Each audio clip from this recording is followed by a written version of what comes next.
não preciso falar porque é só vocês acompanharem nas redes. Vai sair episódio segunda, provavelmente vai ser episódio com a Sofia do Contra a Palavra, falando sobre cotas e sobre uma luta específica da Unicamp, mas também trazendo à tona um contexto geral do que rolou. Além disso, deixa eu ver o que mais. Bom, vão ter outras gravações, vai sair coisa aí mais pra frente, mas o que é mais pra frente é mais pra frente. Vamos falar sobre Aqui e Agora. O que acontece?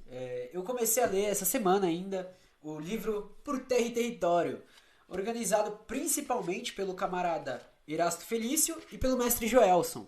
Porém, contou com participações de várias pessoas que integram toda a Teia dos Povos, né? Que aí é uma galera grande. Se o Erasto quiser falar aí, ele pode mandar o papo. Essa parada do galo é tensa, né, parceiro? É um bagulho complicado. É um bagulho osso. E aí, eu falei, mano, esse livro... Inclusive eu tava conversando com a Manogara, ela tá direto aqui, uma camarada, que esse livro, ele, pra mim, atualmente, é o livro que marca uma... Como eu posso falar? Uma visão correta das relações socioculturais, políticas e concretas da realidade brasileira, além de uma boa análise, tipo uma análise concreta da nossa realidade, que não vai ignorar o contexto histórico e não vai ignorar para além do que geralmente a esquerda trata. Ou seja, é um projeto assim que eu acho que marca uma revisão de projetos da esquerda, tá ligado? A hora da esquerda... Se a esquerda chegar a olhar e falar, vamos fazer uma autocrítica concreta, vamos reorganizar o projeto, ela tem que passar por esse livro. Mas primeiro vamos falar do Galo, porque o Eras puxou aqui. E assim, quando a gente se mobilizou pra lá, a gente tava pensando, a gente já tava planejando acampar, já tava planejando um monte de coisa, assim, tipo, já era pra gente ter feito mau barulho, tá ligado? E até agora nenhuma resposta sobre isso e pá. Eu também acho que era o momento. Mas, por enquanto, a gente espera. Essa aqui é a fita, tá ligado? E é o que a gente tava. É o que a gente sempre fala, né, mano? Porra, falaram que, assim. É, tipo assim. Como eu posso explicar? A galera falando que o Galo tava cooperando com as investigações e não sei o que, e blá blá blá. Família, o cara ele recebeu um mandato de prisão quando ele tava indo lá pra cooperar. A partir desse momento não é mais cooperação. Os caras tão literalmente retirando informação que não tem nada a ver. Tão querendo colocar o cara sobre um regime de tortura pra saber coisas além do que o cara quer, do que o cara ia falar. É isso, nada mais é do que a famosa tortura do regime burguês. Colocando mulher dentro da prisão, né? Detendo todo mundo que possível, deixando o filho desamparado. É isso. Exato, exato, exato. E assim, a juíza, ela é aqui com o Dória, ó. Grudadinha, grudadinha, não é a primeira vez. É osso. É, Então vamos lá. Eu vou tentar não focar nisso e focar muito no livro. Inclusive, vocês podem ir comentando e tal, principalmente o Eras aí que participou da criação do livro e tal, mas eu vou tentar dar uma atenção mais pro livro, porque eu quero fazer isso daqui virar um podcast, mas eu não vou dar tanta atenção, tipo, pra outros temas, eu vou tentar focar no principal, porque 5h30 vai ter uma live lá no Insta do Glauber, junto com o Rodrigo Pilha, falando sobre a prisão do Rodrigo Pilha e pá, o que eu acho que vai ser muito importante pra gente ter um parâmetro de alguma coisa que marca esse ano, principalmente, essa pegada de ter abertamente uma tortura e tal, e da pessoa ter que fazer greve de fome, ter essa questão de sair que a pessoa vai ser liberada e ela voltar a ser detida e tal, então eu acho que vai ser importante isso, tá ligado? Então é isso, o objetivo é acabar até 5h30. Eu não sei, porque pra acabar até 5h30 eu vou ter que dar uma resumida, porque o livro é muito denso. Embora não, tipo, ele fala o que tem que ser falado, ele não ultrapassa os limites do que dá pra ser falado dentro do livro, do que dá pra ser dentro da perspectiva, porém é um livraço. Então eu vou fazer aquela introduçãozinha do podcast, pá, talvez não vire podcast, mas nunca se sabe, então vamos lá. E só uma coisa, o último capítulo, ele vai ser lido, porque pra mim é um capítulo diferente, pra mim aquele capítulo ali, ele precisa ser lido. Eu li com a voz do Eras falando, de tanto que eu acho que ele é pra ser lido. Aí, ó, Jornada de Agroecologia em janeiro, família. Encosta, encosta. Lembrando agora agosto, que tá tendo a marcha aí dos povos indígenas contra o marco temporal. Então, quem quiser colar, cole. Quem puder colar também. E quem não puder, dá uma força pros povos indígenas financeiramente. A gente tá nessa fita aí. Fechou, Eras. Ô, Eras, depois me manda lá as coisas na DM aí pra eu ficar atento. Quem sabe eu não, dependendo de onde for e pá, de como for, dê pra eu colar, mano. Eu tô a fim de me inteirar mais nessas articulações. Deixa eu só colocar o PC pra carregar. Torcer pra ele não travar dessa vez. Vamos lá. Ok. Salve, salve, Cat Burger. Seja bem-vindo. Vamos lá. Colocando aqui pra carregar. Tudo safe, tudo safe. Então, salve, salve família, sejam bem-vindos a mais uma live barra, primeira vez em live, gravando um podcast aqui pra Caverna do Morcego, com o seu podcaster e Twitcher da Praxis, Marcos Morcego. Hoje falando sobre um livro muito especial, que pra mim é uma análise pra repensar os passos da esquerda. Não só os passos, né, mas a jornada, as caminhadas da esquerda, com dizeres do próprio livro que a gente pode introduzir mais pra frente. Que é um presente do Eras, do Mestre Joelson, da camarada que enviou. E é um presente pra própria esquerda, os escritos desse livro, tá ligado? Tanto que é uma das minhas maiores recomendações. Vai fazer uns 3 meses que eu olho e falo, ó, família, vamos dar uma atenção pra isso. É uma perspectiva. Vânia Brenner, muito obrigado, camarada, do coração. Ela ainda comentou lá, ela falou: eu espero muito que esse livro ajude na sua luta. E é isso que tá fazendo aqui, tá ligado? É um livro que, inclusive, como eu tô me articulando pra colar agora no final de agosto com os povos indígenas lá em Brasília. Galera de lá já falou, traz esse livro aí que a gente vai trocar uma ideia, pá. Então é isso, tá ligado? O livro tá servindo diretamente para a luta. Direto de Pernambuco, salve, salve Pernambuco. Então, o livro Por Terra e Território vai explorar os caminhos da revolução dos povos no Brasil. Eu vou abrir ele aqui pra acompanhar, pra trazer algumas citações e pá. Mas, uma coisa base... que já abre durante o livro, é que aqui a gente tem uma das muitas perspectivas que existem, uma das muitas análises, um dos pensamentos, dentro dos diversos pensamentos que existe dentro da esquerda revolucionária. Aqui eu não coloco só quem se afirma marxista, mas eu coloco todos os grupos, todos os povos, todas as organizações que lutam contra o Estado, né? Levando em conta que a gente tem grupos anarquistas, grupos autônomos e diversas formas de organização e pá. Mas isso pode ser explorado mais pra frente. Porém, é claro, o objetivo é ir contra... Calma aí, opa, perdão. É que é meio complicado essa questão, que eu não tô acostumado a fazer live e tá lendo, tá ligado? Mas o objetivo, agora sim, por exemplo, da Grande Teia. Aí, ó. O prefácio é de uma mulher indígena, da luta real. Rosa Tremembé. Que da hora. Mano, vai ser uma honra conhecer ela. Porque ela coloca aqui, né? Que a teia, ela vai juntar a luta de diversos povos e comunidades tradicionais do Maranhão. O que já demonstra o caráter da teia, né? Que é um caráter de união entre alguns grupos, entre alguns povos. É um caráter de articulação. Inclusive, quando a gente entrar na questão de soberania e tal, a gente vai se aprofundar nessas conexões, nessas ajudas aí. E a teia, ela vai fazer justamente parte da articulação da grande aliança preta, indígena e popular, com todo respeito e reverência à nossa mãe terra.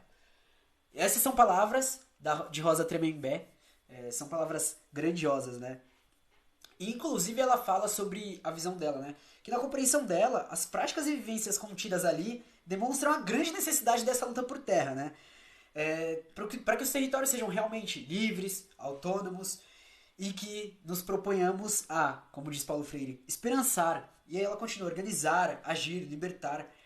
Ou seja, ela vai falar dessa questão de proteção coletiva, apoio reforços aos povos que estão sendo ameaçados. E essa teia em específico que ela traz é uma teia que contém uma união muito interessante de povos quilombolas, de povos indígenas, de povos tradicionais, de povos de trajetória. Então é muito interessante quando a gente percebe esses modos de sobrevivência, de resistência e de uma construção do que a gente imagina como superação do sistema capitalista, do que a gente pensa, do que a gente olha e fala, aqui a gente tem uma alternativa, tá ligado? E eu acho muito interessante, então ela já vai abrir o texto com esse soco na cara, tá ligado? Olhando e falando, ó, a gente tem uma constituição que fez isso, a gente tem as leis que dizem isso, a gente tem imposto isso e isso em cima da gente, e a gente precisa superar isso, a gente precisa passar disso. Afinal, as violências não param, né? Então, o livro Por Terra e Território, Caminhos da Revolução dos Povos do Brasil, nos permite sentir que o conhecimento está intrinsecamente associado ao território em que é vivido, o espaço efetivamente apropriado, considerando as especificidades dos povos e comunidades.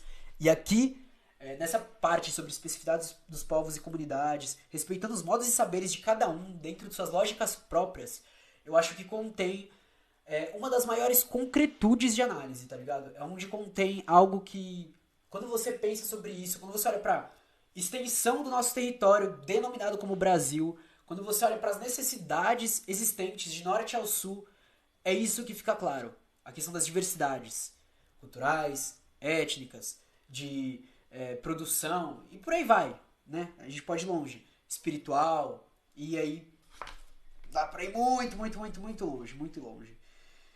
E é um chamado, né? Um chamado à luta e à soma das forças. Porra, eu vou ter que praticamente ler o livro inteiro, porque é muito bom, né? Para os que buscam uma referência sobre modos de vida que se baseiam no anticolonialismo, desconstruções do capitalismo, racismo e patriarcado, este livro provoca e enseja fazer análises sobre como é possível dar direções contrárias a tantas violações a nossas existências como povos e comunidades.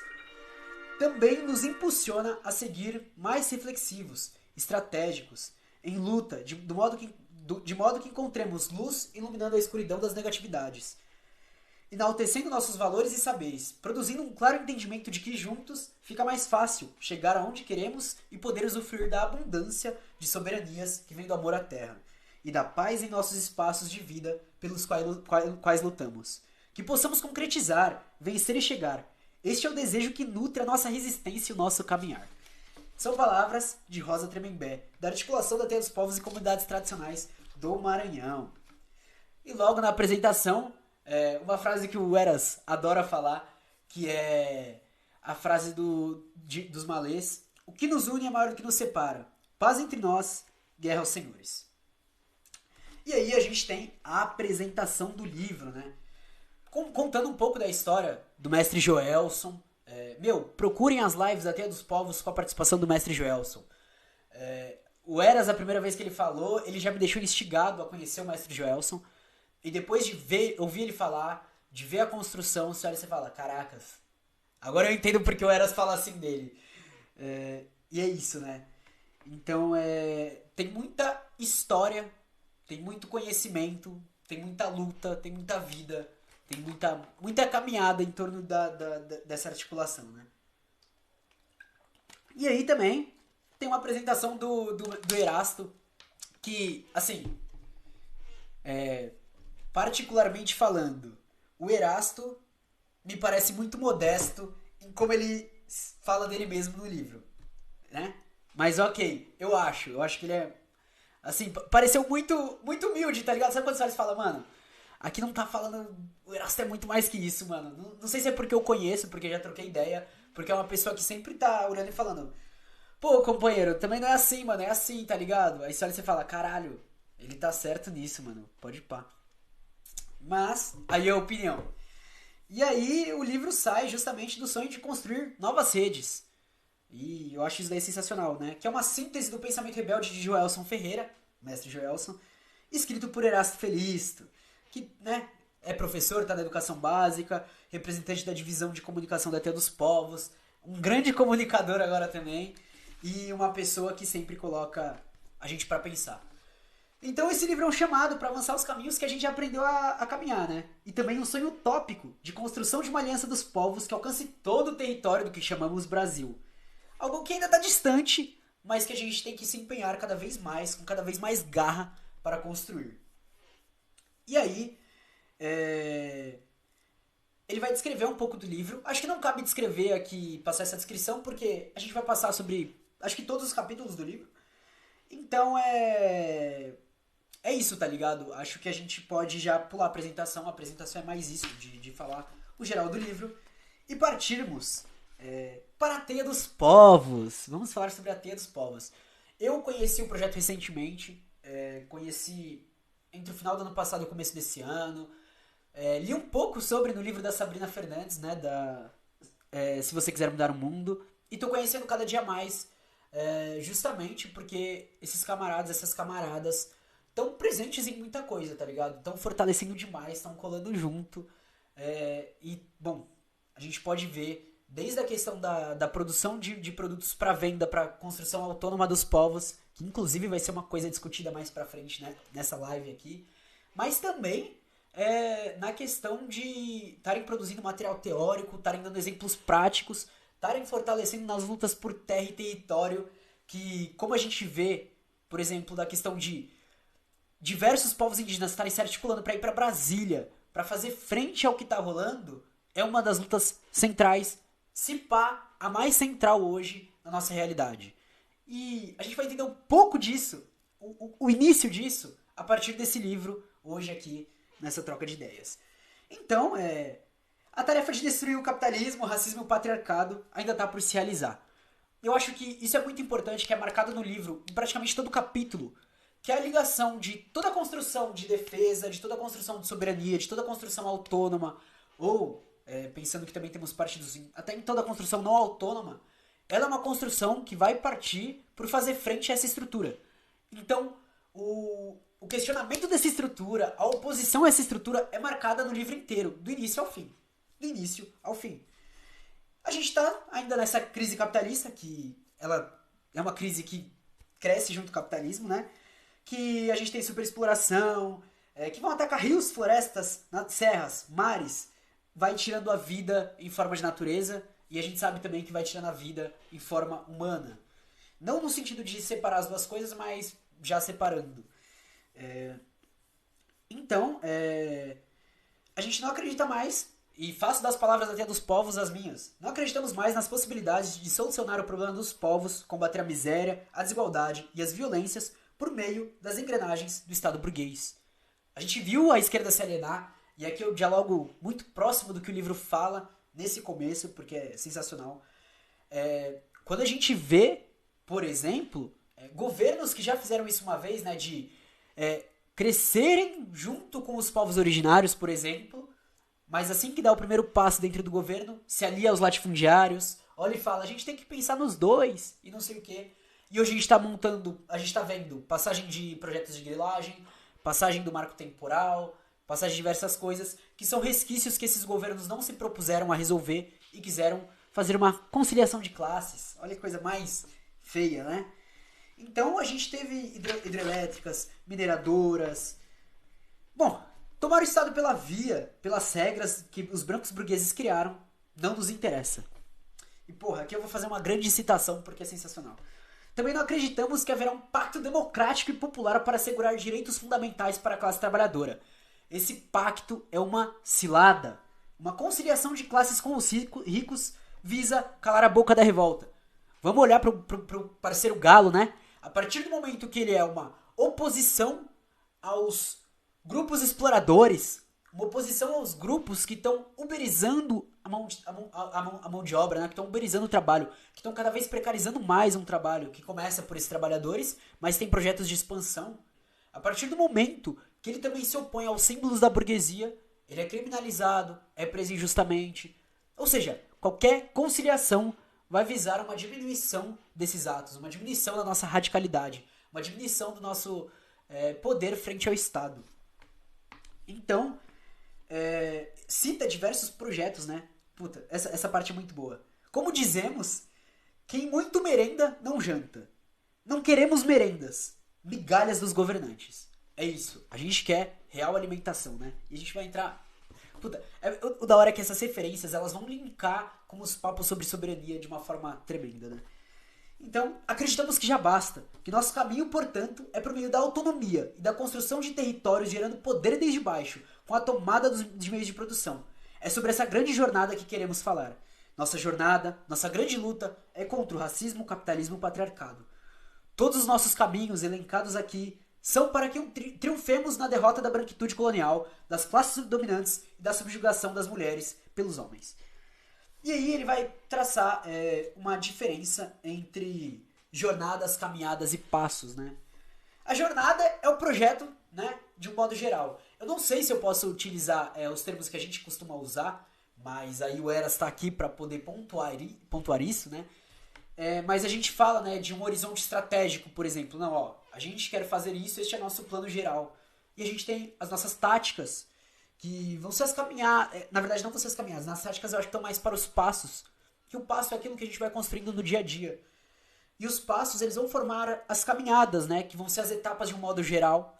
E as caminhadas, elas se unem para uma grande jornada. Puta, eu amo isso, de verdade. Como eu posso falar? Grande parte do que eu leio nesse livro, eu li em Rosa e em Gramsci.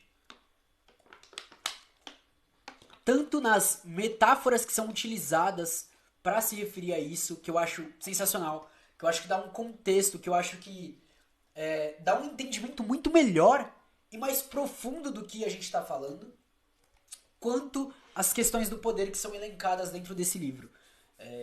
Eu acho sensacional, de verdade. Esse livro aqui é a paixão. Então é basicamente daí que a gente começa, né? A gente tem que produzir alimento, vencer a fome. E aqui é dando um exemplo, né? Porque a soberania alimentar vai ser uma caminhada, entendeu? Beleza, nosso objetivo aqui nessa caminhada é construir a soberania alimentar. A partir disso, a gente vai ter passos, a gente vai ter como eu posso falar? As tarefas urgentes ali, né? Pra gente chegar a construir essa caminhada. E a partir do momento que a gente constrói uma caminhada como a da soberania alimentar, e ela se junta com as outras caminhadas, nós estamos construindo a jornada, né? E aí é mais ou menos nesse sentido, dessa conexão entre as coisas. Puta, de verdade. Então aqui, ó. De algumas formas, estes nomes, jornada, caminhada e passo, é uma forma de dar entendimento mais firme dos projetos políticos. Estamos indo para um lugar. Eu acho que é isso. Um entendimento mais firme. Esse é o ponto. Esse é o ponto.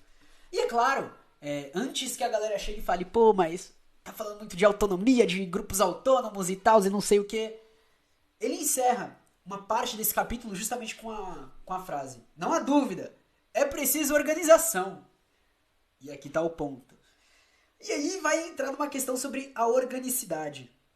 E é muito interessante, porque dentro disso vai entrar em torno das discussões dos partidos políticos. Vai entrar em torno das discussões do afastamento que aconteceu entre diversas pessoas que compõem, por exemplo, as teias, os quilombolas, os povos indígenas, dos partidos políticos, das lideranças políticas.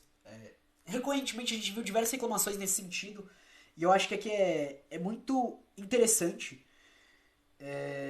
porque a gente tem experiências. Esse é o ponto, mano. É que eu vou comentar um pouco sobre isso mais pra frente, porque vocês falam sobre isso mais pra frente, mas é o ponto de entender as organizações e a questão de autonomia de outras formas. E, é muito da hora. Então, ele elenca, né? Quando a gente pensa principalmente nos povos que estão lutando por terra e território, que são muitos anos entre cooptação, traições, violências sutis, racismo, de gente que usava roupas revolucionárias, gente que tava lá com bandeira revolucionária. Porém, a gente também tem um entendimento que é um desafio histórico muito grande, né? Que é um desafio, a gente tá falando de superação do sistema capitalista num território enorme e com uma proposta internacionalista. Ou seja, é um puta desafio. E apenas a unidade pode nos fazer avançar e impor importantes derrotas a nossos inimigos. Então, citando aqui algo que eles trazem: se uma organização preta Organiza o povo da periferia para fundar um quilombo e se livrar de toda a violência, perseguição e extermínio que o Estado comete contra eles na cidade, pensamos que estamos construindo um território que tem tudo para ser um espaço de combate ao racismo. Se estão tomando a terra, estão enfrentando o latifúndio, que é o nosso inimigo mais antigo por aqui. E é na ação concreta que essa unidade surge. Depois, bem mais pra frente, tem exemplos que o Eras usa para falar sobre a questão dessa unidade, que eu acho sensacional, que é... Puta, é sensacional, é sensacional. A gente vai chegar lá. Por enquanto, eles dão essa pincelada, né? Só essa abertura. E falando sobre a questão dessa organização e da questão da liderança, que eu acho que é uma coisa muito interessante, que é uma coisa que a gente observa. É claro que vão ser casos e casos, porque como o Eras coloca, né? O objetivo da Teia dos Povos não é olhar e falar, não, vocês têm que ter esse tipo de organização e esse tipo de liderança. Mas é que cada território tem a força e a autonomia para se entender e escolher suas próprias lideranças do meio que couber ali. E eu acho isso muito interessante, esse entendimento da multiplicidade e da diversidade, sem perder a questão da união, né? Essa coletividade em prol do avanço da autonomia e do poder efetivamente dos de baixo. Então, como ele coloca, ele fala, né? A liderança deve ser dos povos que se autogovernam e não dos intelectuais. Isso é uma coisa que a gente tem batido muito recentemente. É uma coisa aí que tem muita discussão, muito chão. E infelizmente é uma discussão que aparentemente grande parte da esquerda não está pronta para ter. Mas é uma discussão que tem que ser colocada diariamente. E aí vai falar sobre a questão de até onde se descentraliza, a questão de como se dá a organização deles e pá, o que eu acho sensacional. E aí, é claro, leiam. Leiam.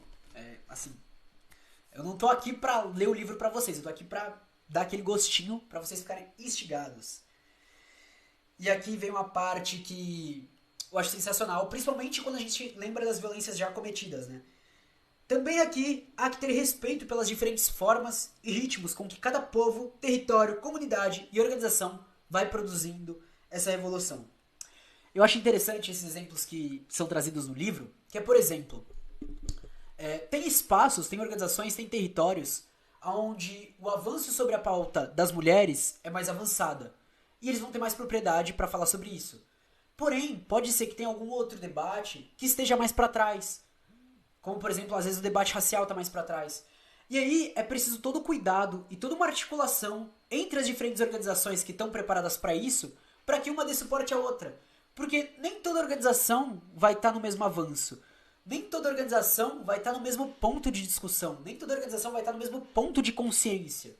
E é preciso essa articulação, não pra... Ah, não, a gente tá na frente, pá, não sei o que, vocês têm que vir pra gente. Não, mas pra que uma seja suporte para a outra. Pra que a gente consiga essa articulação, pra que a gente consiga essa unidade, tá ligado? Puta, eu fico arrepiado com esse livro, família, foi mal. Puta, e aqui essa reflexão sobre os rios. Puta, como que é? Onde começa aqui? Aqui. Como um riacho que se forma junto a uma fonte, cresce e corre para chegar ao mar, nós não começamos grandes, profundos e caudalosos, como vemos na foz. Nós começamos pequenos, finos e rasos. Mas ali adiante, outro rio se incorpora ao nosso rio. Outra luta se incorpora na nossa luta. E nos fortalece. Nossas águas ficam mais fundas. Depois de muitos afluentes irem se incorporando à nossa luta, então, na foz, somos um rio forte, poderoso, que por vezes consegue fazer efeito até nas marés. E nós queremos ser um mar, porque o mar é poderoso. É onde todos os rios, todas as lutas se encontram. É assim que vamos ganhando profundidade até sermos mar de luta. E eu acho isso sensacional. E a partir daí se forma, né, a grande proposta, uma grande aliança preta, indígena e popular. Inclusive, no livro Povos Indígenas, Terra, Culturas e Luta, um dos primeiros vídeos indicados para assistir, um dos primeiros documentários, mostra uma luta um pouco antes da Constituição ou durante a promulgação da Constituição, onde tem uma reunião de vários povos que lutam por terra, e aí tem tipo um puta cartaz assim, por uma luta preta, indígena e popular. tá ligado? Isso não é de hoje, isso não é uma proposta que surge agora, mas é uma proposta que não tá sendo levada adiante e a gente tem grupos que estão propondo isso e a gente tem que se agarrar nesses grupos e olhar e falar: o que a gente tem pra aprender aí? Vamos lá, passa as visão, tá ligado? Eu acho que é isso. Afinal, nós queremos unidade na ação, na prática, na construção da superação de nossos inimigos, mas não na estética, na forma de nos organizar, de falar, de vestir. Aprofundar o conhecimento sobre nossas diferenças ajudará a nos respeitar, a nos respeitarmos mais e a agir melhor. Eu acho que aqui tá o grande ponto, né, mano? Entender isso. Porra. E aí o próximo texto começa com uma frase do Davi Kopenawa no livro A Queda do Céu, né? Que é uma pergunta do general Bayman Dennis. O povo de vocês gostaria de informações sobre como cultivar a terra? E aí o Davi responde: não. O que eu desejo é a demarcação do nosso território. E quando a gente fala de demarcação, aproveitando que estamos no mês de agosto, que vai ter a votação na STF, não é conforme o marco temporal que é a partir da Constituição de 1988. Mas é uma demarcação real, concreta, que a gente sabe que só vai ser construída a partir da tomada, né? A partir da tomada de poder, e não com tomada de poder, eu não tô falando aqui de tomar o Estado diretamente, mas eu tô falando da questão da gente construir esse poder, e a gente vai entrar nisso daí mais pra frente, né? A gente vai entrar nisso daí mais pra frente.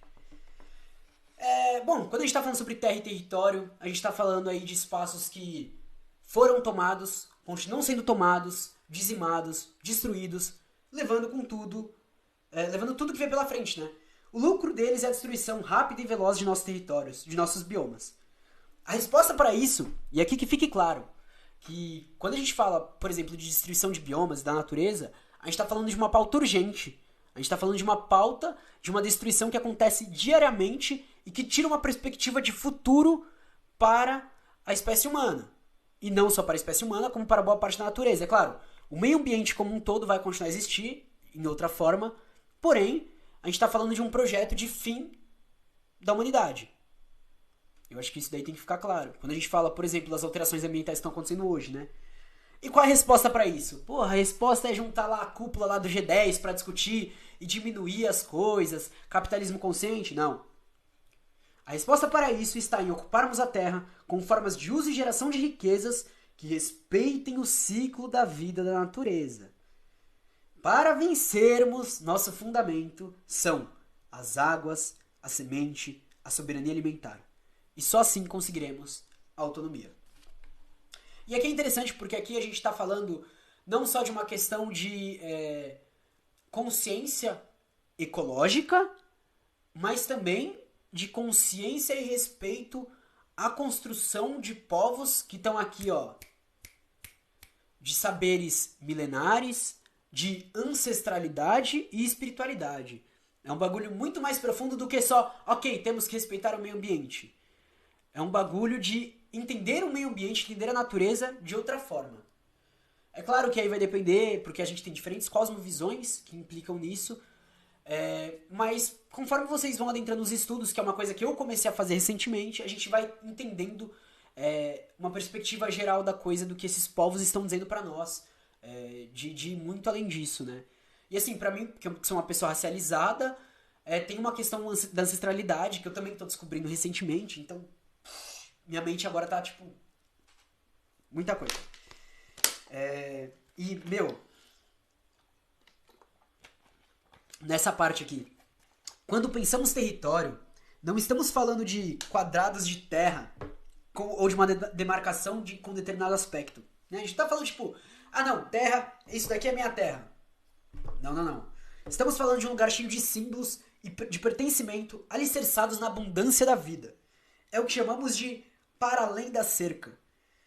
E é interessante porque essa reflexão, inclusive, vai ser feita no livro, como, por exemplo, para a questão dos rios, para a questão dos mares, para a questão de tudo, né? Porque a propriedade privada, essa questão do sistema capitalista, ele vem com essa ideia, essa construção de isso daqui é meu, isso daqui é seu, e acabou, cada um faz o que quer com o que sobrou do seu. Se eu tô aqui na parte mais alta do rio, eu quero construir uma hidrelétrica, dane-se o que vem depois, e dane-se todos os danos, e dane-se toda a construção que existe aqui. Construção não. Dane-se todos os símbolos de pertencimento que são abundantes aqui por determinados povos. Aqui é meu, eu tenho dinheiro, eu faço o que eu quero. E ok. E é claro que isso vai valer para os burgueses, para os grandes latifundiários e pá. E principalmente, pensando nesse livro, para os grandes latifundiários. Que, como diz o Eras, é o nosso maior inimigo. Atualmente. Atualmente, eles são. É quem está promovendo. Meu, vamos pensar nas últimas votações que a gente teve nos últimos meses, tá ligado? Por mais que a gente tenha um avanço nas privatizações, a gente teve votações sobre terra em um número tremendo. E eu acho que a questão é a importância que é dada pela esquerda radical. Porque dentro de diversas votações, o peso da esquerda radical nas ruas, nas lutas, foi pequeno, perto do que era necessário para mostrar que a gente realmente está do lado. Assim, convenhamos. Convenhamos, foi pequeno. Eu acho que quanto a isso não existe discussão. Continuando, é claro que vai entrar também na questão, e aí é uma questão que diversos sociólogos, revolucionários da América Latina como um todo vão pensar, que é a falta de uma elite nacional que pense pela nação, né? A gente não passou, por exemplo, pela nossa Revolução Burguesa. A gente não teve isso. Porque a nossa burguesia nacional é refém da burguesia internacional. Então, para eles, pouco importa a questão do povo. Para eles, o que importa é a relação dos lucros e o fora, né? Tanto que a gente vê o encarecimento absurdo dos alimentos dentro dos mercados, enquanto isso, o que pode é vendido para fora de uma forma... E é isso. Então, nossa perspectiva não é demandar ao Estado a concessão de lotes de terra. É fundamental que o próprio povo conquiste as terras, porque é da luta que nasce todo o simbolismo que transformará a terra em território. E aqui que fique claro, quando falo da luta que nasce todo o simbolismo, não é só tipo, não, a gente vai lutar para fazer símbolos. Não, é porque ali começa, né? A partir de uma luta, a gente tem outro povo que se une, outro grupo que se une, outro papapá, papapá, quando a gente vê tá todo mundo papapá, e aí acontece. É claro que precisa dessa construção coletiva. Então, o princípio é a terra. A luta para manter ela ou para reconquistar ela, né, para retornar a ela. E o objetivo final é o território descolonizado do capitalismo, do racismo e do patriarcado. Mano, essa frase do Eras, pá, pá, pá, pá, pá, e aí acontece, bom resumo. É isso, né? E aqui, mano, isso é um ponto interessante, porque é um debate que eu ainda não tenho profundidade, mas é um debate recorrente, né? Só pro pessoal que só vai ouvir depois, mas o Eras coloca. É que o povo hoje em dia quer descolonizar, mas ninguém quer descolonizar a terra. E é importante porque eu não lembro quem que tava me falando que... Sim, a palavra decolonialidade virou uma palavra vazia. E isso é uma questão importante porque eu lembro de uma amiga, acho que foi a Manogara mesmo que tava falando. Quando a gente pensa nisso, a gente não pode olhar e a cidade pensar que ela vai ser um centro e que o objetivo do retorno à Terra é para abastecer a cidade. Não é nesse sentido. Porque se for nesse sentido, a gente não tem uma emancipação.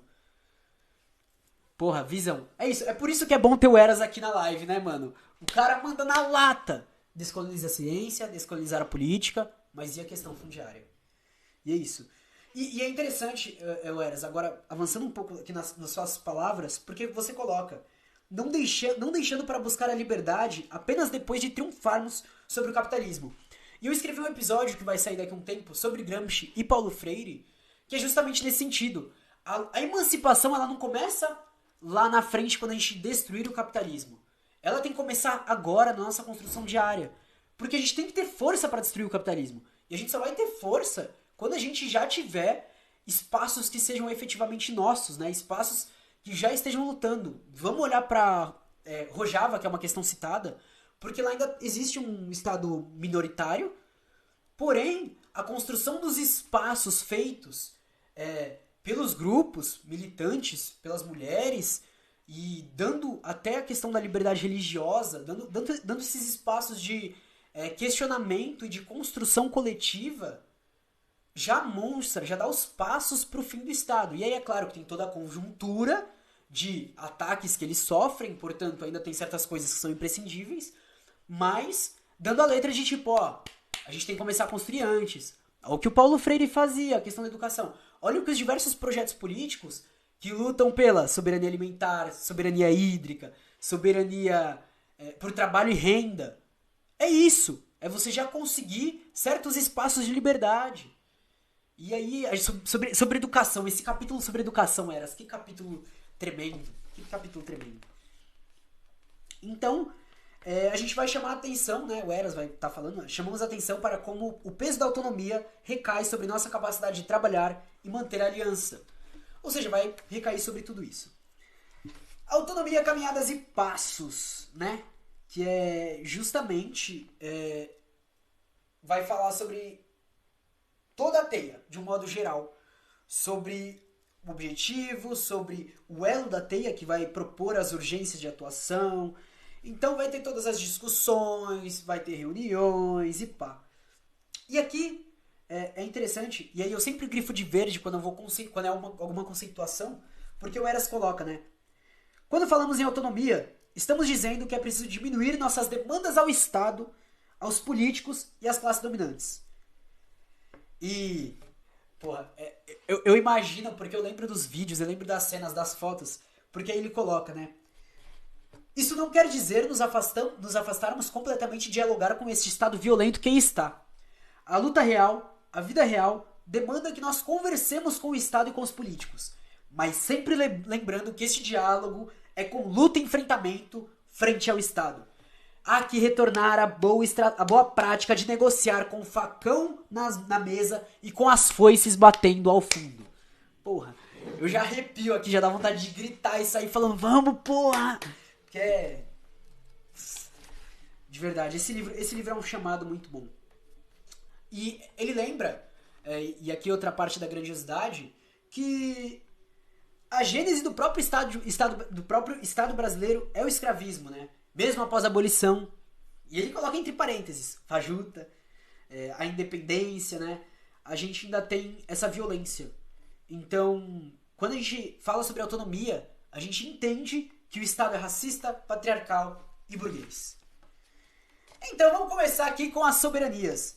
Eu não vou falar sobre elas profundamente, porque eu quero que vocês leiam um texto. E no final de cada capítulo sobre as soberanias, tem elencado algumas formas de falar sobre a soberania. Eu acho que é aí que a gente pode chegar, né? Então, água é fundamento de luta. É condição de nossa própria sobrevivência. Vamos lá, família. Um povo que não tem acesso à água é um povo que, primeiramente, vai ficar malnutrido, vai sofrer com diversas doenças e, possivelmente, é um povo que vai desaparecer. A luta por soberania hídrica é fundamental. Só que a gente está falando num país onde se constroem diversas hidrelétricas, onde a gente tem desastres. Vamos lembrar de Mariana, vamos lembrar de... Eu não lembro o nome da outra, que também é citada no livro, mas eu não lembro, perdão. Mas vamos lembrar aí dessa escassez hídrica, né? Dos povos que são regados pelo Rio São Francisco, por exemplo, e diversos outros rios. O Bruno Canella, companheiro aí do Movimento Bem Viver, ele postou um tweet, pesquisa lá, Rios Bruno Canella no Twitter, porque ele postou falando sobre os rios que estão desaparecendo, sobre os rios que estão secando. Entra lá. E ele vai falando sobre os povos que estão perto desses rios. Mano, entrem lá. Eu acho que é daí que a gente parte. Então, a cada avanço da destruição ambiental e da tomada territorial pelo agronegócio, o risco da crise hídrica se aproxima. E aqui entra outro ponto que é citado pelo Eras, que é o ponto que... quando a gente discute, muitas vezes a gente esquece desse ponto. Eu mesmo já esqueci várias vezes. Mas quando essas crises chegam na metrópole, aonde que chega? Na periferia. Ou seja, a grande aliança preta, indígena, popular, é a aliança que é afetada primeiramente por qualquer crise. E que é afetada de forma mais profunda. A gente está falando de um país onde muita gente já não tem água potável. Onde durante uma pandemia de Covid, onde o simples lavar a mão era complicado. Então E aí, é claro, começa, e aqui é muito interessante porque ele fala, né, a gente não vai propor as soluções concretas para todo o território, porque é muita coisa, muita diversidade. A gente vai propor algumas que a gente faz e que os outros espaços, as outras organizações proponham as delas, mas também caminhando nesse mesmo rumo, porque são coisas que são cruciais para a nossa luta. Então, como construção de cisternas de captação de água de chuva, desenvolvimento de tecnologias sociais para a preservação das águas. É sensacional a percepção da questão da tecnologia e do uso que a gente pode fazer ela para nossa luta. Impecável. Conservação de nascentes, identificação e cuidado e melhorias nos poços e demais fontes das águas, preservação e plantio de matas ciliares, construção de fossas para impedir a contaminação dos lençóis freáticos, aprofundar o conhecimento no manejo da água e sua purificação para o consumo humano. A pesquisa, a ciência, a tecnologia é algo que não exclui a ancestralidade, a espiritualidade, a conexão com a terra. É algo que deve ser construído em conjunto, família. Quando a gente unir isso daí, quando a gente olhar e falar, porra, vamos juntar isso daqui, e isso tem muita gente já fazendo, tá ligado? Já tem muita gente fazendo. Mas quando a gente se unir isso daqui, olhar e falar, porra, vamos usar isso daqui também pra enfrentar esse sistema, a gente vai passar por uma superação que vai ser a coisa assim que vai ser um exemplo. Porque isso daqui vem de aprendizado de diversas derrotas e vitórias, de sucessivas tentativas, de pessoas que trabalharam e continuam trabalhando pra isso. E a partir do momento que a gente tem esse acúmulo, a gente pode fazer algo muito maior. Soberania alimentar. E aqui é um dos capítulos que eu gostei muito, de verdade. Porque a gente tá falando aí de quantos... Alguém tem um número aí de quantos agrotóxicos foram aprovados só durante esse governo? Quantos agrotóxicos que são proibidos, inclusive na Europa, eles estão empurrando pra cá? Mano, quando eu vi... Eu acho que a primeira vez que eu vi, assim, tipo, um grande número de diversidades de uma mesma raiz... Não lembro se era raiz. Bom, batata, milho, todas essas coisas, grãos e tudo. Partiu da Teia dos Povos e da camarada do Quipa Podcast. Eu esqueci seu nome, camarada, se você estiver ouvindo. Eu infelizmente esqueci. Do Quipus Podcast, perdão. Que é uma camarada que tem... que fala sobre os povos andinos. E não só sobre os povos andinos, mas outros povos na América Latina. Inclusive vão lá ouvir Quipus Podcast, é muito bom. Tem muita coisa interessante ali. E é interessante porque pontua, né? O problema da fome não é causado pelo assim chamado atraso das tecnologias agrícolas. Pô, família, vamos lá. A gente já tá aqui em 2021, né? A gente sabe qual que é a causa do problema da fome. Vamos lá, não preciso ficar falando aqui. E aí, vou citar essa parte porque aí é uma coisa que aconteceu durante a caminhada da Teia dos Povos, né? Que em 2012, em um evento da Teia dos Povos, tiveram a oportunidade de sentar ao lado de Ana Primavesi e conversar sobre a jornada, os caminhos para a agroecologia. E aí, foi um dos seus livros, uma década antes, ou seja, em 2002, que inspirou a retomada de nossos conhecimentos para o cultivo do cacau. Solo sadio, planta sadia, alimento sadio. E ela, os povos originários, os povos negros, ensinaram o caminho para cuidar da terra, né?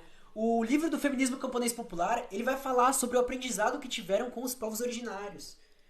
E eu acho que aí a gente tem uma coisa muito interessante, que é quando a gente fala não só sobre todo mundo estar se alimentando. Ah não, ó, a comida não tá cara, tá todo mundo se alimentando.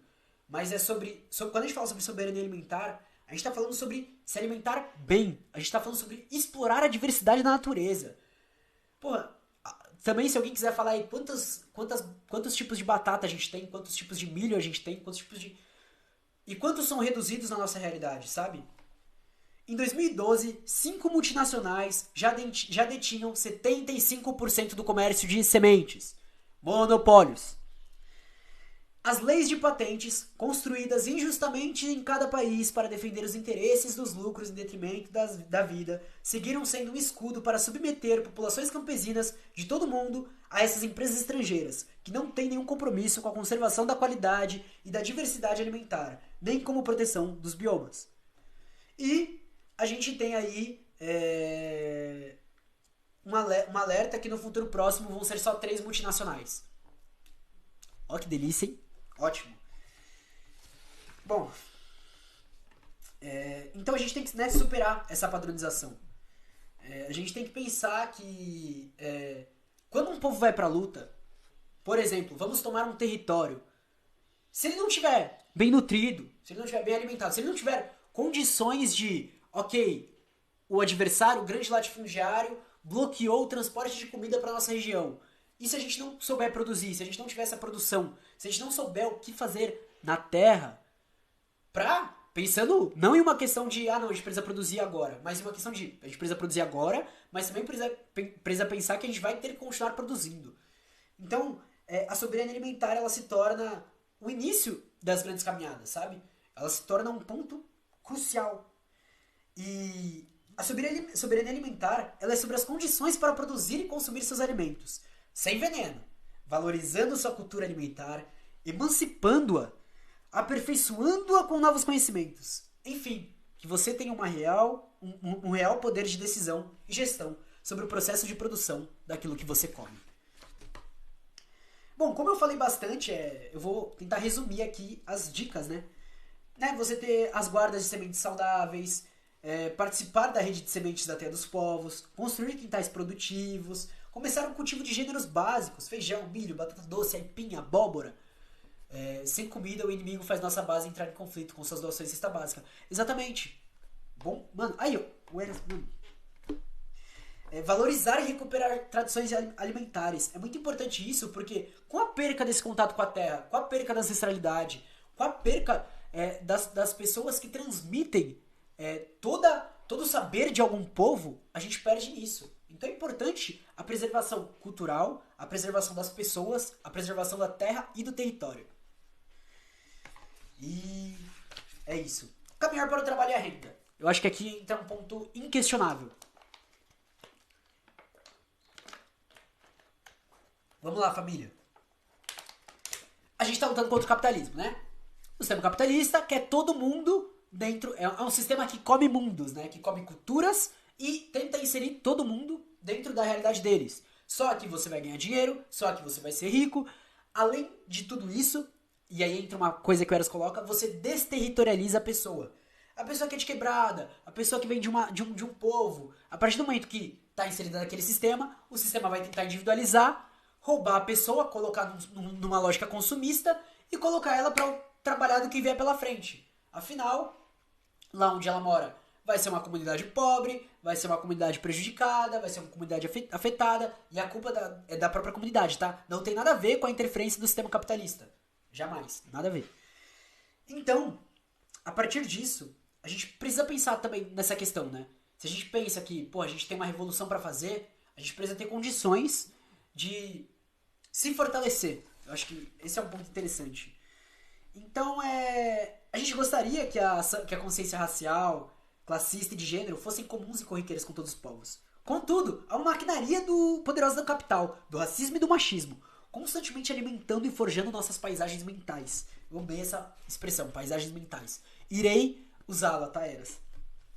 Assim, o processo de formação política se dará no curso da construção social dos nossos territórios em luta. Ter renda, portanto, para além das demandas concretas da vida contemporânea, é também umas formas de manter militância dentro do território. A gente tem que criticar essa concepção do trabalho alienado que vivemos. Mas mais que uma crítica, é preciso forjar uma concepção outra de trabalho. E esse é o horizonte, né? Que é uma concepção de trabalho que abarque a educação, que promova a convivência, o ócio e outro tempo que não o do relógio industrial. Eu não tenho nada a adicionar nisso daqui, né? Nossa inspiração deve vir de homens como Thomas Sankara, Ernesto Che Guevara, que mesmo em altos postos seguiram uma perspectiva de trabalho solidário dentro dos afazeres de gente simples de onde viviam. E isso é parte da militância, né? Quando a gente fala dos trabalhos solidários, por exemplo, lá na mobilização dos povos indígenas, a gente tá cozinha solidária, não sei o que, questão de ter primeiros socorros, blá blá blá, de ter a galera, a gente tá juntando aí, eu e a Sofia do Contra Palavra, pra questão de doação de máscara e tudo.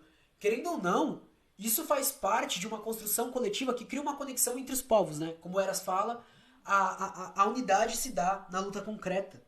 Eu acho que esse é um ponto interessante. E aqui tem outra maestria, que é como o que a gente aprende fora, por exemplo, na academia, tem que ser algo que seja utilizado para o território. Sabe? Quando a gente fala de... Assim, vou dar o exemplo das ciências sociais. Ela é uma ciência totalmente voltada para a lógica liberal. Totalmente. Então, todo o trabalho que eu tento fazer, por exemplo, o trabalho que hoje o Silvio Almeida deu like lá que eu falei, ele é um trabalho que eu critico a concepção capitalista da coisa.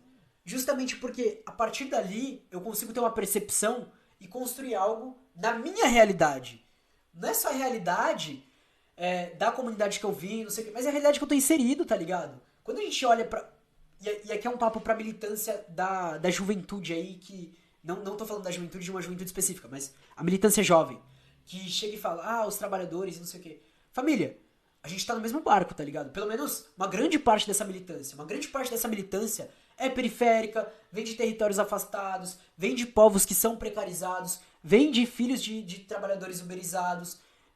A gente tá inserido nisso. Grande parte da nossa juventude não vai ser trabalhadora porque não tem emprego. E grande parte dessa juventude não vai conseguir estar em outro lugar, que eu digo, por exemplo, ir para outro país para conseguir isso. Grande parte não vai conseguir ingressar na faculdade com os retrocessos que estão acontecendo. E aí tem uma gama de coisas. Ou seja, tudo que a gente puder articular para construção dentro dos nossos territórios, tá ligado? Para nossa emancipação é um passo pra gente, pros nossos familiares, pra galera que tá sofrendo com isso. É um passo para todo mundo. E eu acho que aqui entra a questão da solidariedade, a noção do coletivo. É claro que aqui eu já tô entrando em opinião, tô fugindo um pouco do livro, tá? Mas é isso. Então é construir um fluxo autônomo de riqueza dentro dos e entre os territórios rebeldes. Então vamos lá, família. Vamos pensar nos grupos, principalmente pra galera que... Porque, por exemplo, eu tô querendo... eu tô dando passos rumo ao veganismo. Ainda estão bem lentos. Tô querendo me aprofundar, principalmente quando eu me mudar novamente, porque aqui na região realmente tem um certo problema. Mas uma das questões que eu quero fazer é começar a consumir os produtos de povos, quilombolas, de territórios e terras que estão produzindo, tá ligado? Por exemplo, cadê o café? Cadê o café? Cadê o café? Chocolate. Chocolate orgânico Terra Vista. Tem um quilombo que tá produzindo café. Tem a cesta básica do MST. Sabe, tipo, vamos optar por fugir dos meios tradicionais. E pra galera que olha e fala, porra, mas é muito caro e não sei o que, vamos lá. Mercado hoje é caro. Só que aí, você pode pagar caro e tá, além de fortalecendo um território, tá se nutrindo com outras coisas, tá, né? Fortalecendo os outros e se fortalecendo, criando uma conexão, ajudando uma luta que provavelmente passa por uma luta contra latifundiários, contra grileiros que literalmente estão atirando em povos indígenas, que estão queimando aldeias, tá ligado? Então você tá participando de uma luta muito maior. Eu acho que aqui reside um ponto importante da coisa. E é basicamente isso, né, que é proposto pelo Eras. A soberania pedagógica. Meu, esse capítulo, a Manogara amou. E ela me passou umas visões, eu também amei. Que a gente precisa de uma educação que mantenha os jovens no território, combata o empoderamento da juventude pela via do consumo capitalista, dê uma formação política integral e associada ao trabalho, apresente uma constelação de valores e virtudes para a transformação desse mundo, expanda a capacidade criativa por meio da arte, cultura, esporte e contato com a natureza. Acho que a gente poderia acabar aqui, tá ligado? Mas é interessante a relação que o Eras vai fazer do saber tradicional africano, partindo principalmente pelos companheiros Bantu. Eu não vou explicar aqui, porque ele já dá uma versão mais sucinta. Então, se eu for falar uma versão sucinta da sucinta, pode perder o sentido. Leia o livro, compre o livro, vai lá, Terra dos Povos, por Terra e Território, compre o livro. Então a gente tem que impedir que a geração atual perverta a geração nova, né? Transmitir os poderes das mãos de uma geração para outra é fundamental. E aqui a gente passa também pelo olhar dos mais velhos, né? Pelo olhar de olhar para os mais velhos, olhar para quem já construiu, para quem sempre lutou a vida toda para emancipação, ainda luta e fazer o nosso, né? Porque as escolas do estado, das prefeituras, não nos servem como emancipação. Convenhamos, a gente tem os projetos populares. Eles sim, a gente tem alguns professores aqui, e fica aqui um salve, já que a gente tá fazendo essa live no Dia do Educador, para todos e todas as professoras que eu sigo, que estão aí construindo projetos populares, que estão construindo os projetos mais diversos, né? A Lu Viegas, que tá falando sobre diversas questões, tem episódio no podcast. O Diego, a Vi, o Lucas J, o próprio Eras, que é educador, e até pra galera aí que, como a Sofia do Contrapalavra, mano, muita gente aí que a gente poderia englobar, sabe? A Erika Hilton, que foi dar aula magna lá na USP. A gente pode englobar uma gama de pessoas que estão fazendo projetos. Porém, o projeto do Estado ainda é oposto ao nosso. E por isso, a nossa escola, por outro lado, tem a primazia do coletivo sobre o individual. O povo, a organização, o território, a comunidade são os sujeitos da aprendizagem. Isso não significa obliterar a experiência individual, mas construí-la na experiência coletiva. E aí vai falar até sobre avaliação, tá ligado? Que a avaliação não é individual, é uma avaliação coletiva. E que a avaliação não vai se dar por 0 a 10 e não sei o quê. Mas vamos lá, a gente tá construindo um saber. E aí, vamos desenvolver então esse saber pra ver se... E, mano, da hora, né, mano? Muito louco, muito da hora. E o território em si é uma grande escola. Viver e fazê-lo progredir em sua autonomia são verdadeiras provas. Família, quem aí já morou em quebrada, ou vê os vídeos da galera que morou na perifa, seja Mano Brown, Emicida, a rua é nós, a escola é a rua, tá ligado? É muito disso. A gente aprende, e é claro que a gente não tá aprendendo ali uma forma autônoma, mas a gente aprende a se virar, a gente aprende a fazer os corres, a gente aprende a dar nossos pulos, tá ligado? E esse é um ponto. E a partir do momento que isso para de ser se virar e passa, a gente aprende a resistir e a construir. Repara na diferença de se virar para resistir e construir. Tá aí. A escola precisa buscar o conhecimento que nos dê autonomia frente ao capital. Porra. E é claro, os mais velhos precisam ser entendidos como educadores. Os mais velhos têm que ser entendidos como educadores. Ponto importante, tá ligado? Ponto importante. E, é claro, aí ele vai falar sobre outras questões da escola, como, por exemplo, o espírito da escola, e que é sensacional, mas leiam. Eu gosto de deixar esse gostinho da dúvida, da curiosidade. Sobre a questão da soberania energética, né? Afinal, a tecnologia em si não é nossa inimiga. Jamais. Então, a nossa crítica vai ser a alienação do trabalho e o sofrimento causado pela exploração dos nossos corpos e dos territórios. Ele entra na questão, por exemplo, de alguns problemas, né? Por exemplo, quando a pessoa fala, não, a solução é o parque eólico ao invés das formas não renováveis de energia. E ele dá o exemplo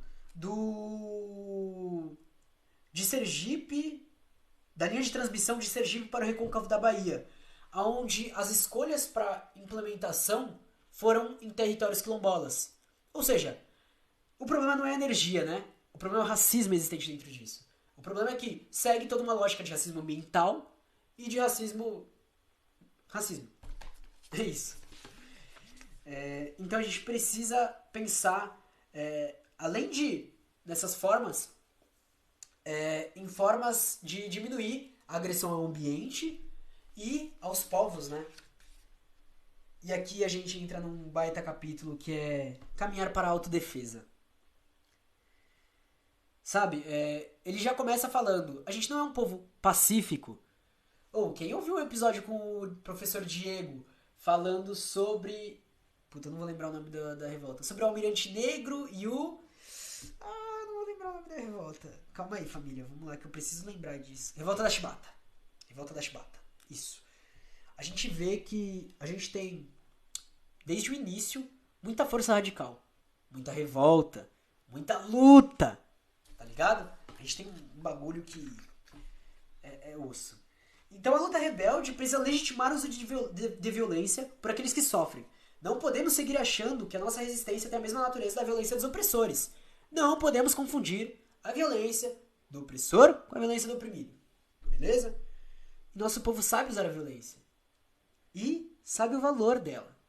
A questão é unificar e tal. Claro que tem muita discussão para além disso, né? Então vamos lá. Sejamos francos, vamos passar o papo reto. O Estado brasileiro e a elite utiliza, abusa da violência para impedir o fortalecimento dos movimentos sociais. Galo de luta e mais 2 camaradas presos, Bill e o Thiago Zen. E, olha isso, destilam pura crueldade usando a força para dar exemplo e dizer: desistam da luta, não venham para a rua reivindicar seus direitos. É isso. É isso. Então a fórmula que eles usam para nos desmobilizar e nos convencer a não caminhar para a rebeldia é nos bater muito. E aí o Eras entra numa discussão franca. Mas a gente não tem arma e não sei o que, não sei o que. Vamos lá. As armas de fogo não são um aspecto central da nossa autodefesa.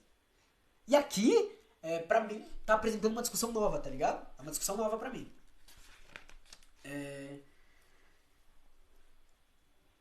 Por exemplo, e trazendo exemplos que ele mesmo cita, né? Quando a gente tá lutando, por exemplo, pela soberania alimentar, a gente não tá falando da nossa defesa, a gente tá falando de sobrevivência e resistência, tá ligado? Como eu posso explicar essa parte do começo? Mas a questão de responder com violência, ela não é só a partir do confronto direto, mas ela é a partir da criação e fundamentação dos nossos espaços. Ali é uma agressão ao capital. Quilombo dos Palmares. Vamos lá, o que Quilombo dos Palmares foi? Quem viu minha live falando sobre o livro do Clóvis Moura, é isso. Qualquer ocupação, o foco é sitiado, perde se não tiver comida. Exatamente. E o Eras, ele fala numa parte, eu devo ter, não sei se eu já passei ou se eu ainda vou passar, que é justamente o principal coisa que eles fazem quando ocorre uma ocupação. Cortam luz, cortam água. Porque aí você não tem o que fazer. A partir do momento que você faz isso, é uma violência contra o Estado como eu posso falar? Contra o Estado violento, tá ligado? Contra a violência do Estado. É uma agressão a isso. É claro, não é o fim, mas é um passo, e é um passo muito importante, tá ligado? Acho que é sobre isso. E aqui é muito interessante que o Eras ele vai pontuar, né? Se estamos falando que o sistema está estruturado contra o nosso povo, é porque percebemos que este é um sistema racista, patriarcal e classista. Seu objetivo principal é proteger a propriedade privada dos ricos. Isso inclui seguir tentando nos transformar em coisas, nos destituindo de nossos direitos e identidade. Então a gente precisa avançar nas reflexões da nação sobre justiça comunitária, tá ligado? A gente não pode entregar um militante revolucionário pra polícia. Claro que vai depender do caso, né, família? A gente tá falando... Mas assim, de um modo geral, o nosso objetivo é criar novos espaços de justiça. E aí a gente tem exemplos. Deixa eu ver se na próxima página, já que o Era cita, não é mais pra frente. Porque eu não sei se ele está nessa parte, mas PKK, PYG, que são os movimentos de libertação curdos, né, lá de Rojava, das mulheres, eles criaram um sistema onde, por exemplo, você tem uma formação feminista como obrigatória. Obrigatória. E isso é já criar um novo senso de justiça. Por quê? Para além de você minimizar, você vai ter a criação de medidas criadas comunitariamente, não são medidas propostas pelo Estado, para mudar uma determinada realidade. Quando a gente fala que lá tem organizações que tem certos lugares onde só mulheres podem atuar, onde você tem uma reunião só das mulheres por causa das demandas, por causa da disparidade, do problema que existe lá, da desigualdade de gênero, a gente tem uma construção que justamente vai pensar um novo sistema de justiça. E isso levou à criação de realmente, efetivamente, um novo modelo de justiça lá. Onde você tem uma delegação que vai discutir certas coisas e uma delegação que vai discutir a violência contra a mulher. Onde você tem esses espaços de construção. E eu acho que aqui reside uma coisa, porque não é uma delegação onde a pessoa vai ser presa e acabou. A gente vai deter ela e dane-se. Não. É uma delegação, são grupos que vão se propor em ir à raiz do problema efetivamente, tá ligado? Em fazer uma nova construção de sociedade. E... Nossa, é foda. Inclusive, leia um livro sobre Rojava, viu? A autodefesa é organização, é consciência da liderança, comando. Não é pura demonstração de força. É interessante nesse ponto, porque ele tá falando da questão armada. Porque assim, não é porque a pessoa é necessariamente uma liderança ou que é alguém renomado que a pessoa deve ter armas. Porque a gente ainda tem diversos problemas a serem resolvidos antes dessa questão, dessa construção de uma população que tem o seu próprio sistema de defesa armado para se defender contra as atrocidades do Estado. A gente ainda não tem propriedade para dar esse passo, né? E é claro, a gente precisa conhecer o território. A gente precisa saber o que a gente está construindo, onde a gente está construindo e que, se alguém intervir, a gente vai saber se virar. É muito bom. A política de cuidado com os nossos. Nessa parte, eu acho que eu vou falar um pouco, porque a semente da liberdade que falamos está nas diferentes cosmovisões dos povos. Então, a gente já tem essa questão, né, de quando a gente fala sobre cuidado com os nossos. A gente tem uma diversidade, então a gente tem que ter um cuidado muito maior com o que a gente faz, fala e constrói. A partir disso, a gente tem que... Não há dúvida de que o projeto racista quer cada preto desconectado do seu povo. Da sua comunidade, tomando decisões individuais e, de preferência, na questão da competitividade, né, no conflito. E aqui é só um exemplo, é claro, né? Tem outros exemplos acima, mas eu marquei a partir desse. Então, a primeira batalha de cuidado, ela vai ser contra a individualização dos povos. Contra a individualização entre a gente. E nesse momento, eu insisto em falar, a gente tem que lutar contra essa separação de tipo, nosso movimento é isso, seu movimento é aquilo e acabou. Vamos pensar mais com calma isso, tá ligado? Vamos pensar mais com calma. Vamos lá. Um belo modo de fazer isso, né, é conhecer as pessoas em marcha na luta pela emancipação. A partir do momento que a gente está nesse contato direto, efetivamente, de construção conjunta, a gente está em contato com a luta pela emancipação, né? A partir do momento que a gente sai de só estar ajudando pela internet, mas vai ajudar no concreto, a gente está dando outro passo. E assim, pra mim, que comecei a atuar antes da internet, mas ainda atuava de forma rasa, o que tá acontecendo nos últimos meses tá sendo, assim, de outra realidade, tá ligado? Então, a luta coletiva ela é muito importante nesse sentido, no sentido de cuidado com os nossos, no sentido de criar laços, de criar resistência. A luta coletiva ajuda a enfrentar o desequilíbrio que o egoísmo causa em nosso coração. Se a gente vive numa sociedade doente e que individualiza, a gente coletiviza e cria medidas de carinho com nós mesmos. Quantas vezes a galera... e aí um salve especial para um camarada que eu amo demais, que é o Roju, mas já veio trocar ideia porque tava mal. Porque não existe a política de cuidado com os nossos por grande parte dos movimentos. E essa é uma diferença dos povos originários, dos povos quilombolas. Essa política do meio, por enxergar realmente que não tem outra alternativa, é muito forte. Vamos lá, mais de 400 povos em Brasília foram em julho, mano. Mais de 400 povos.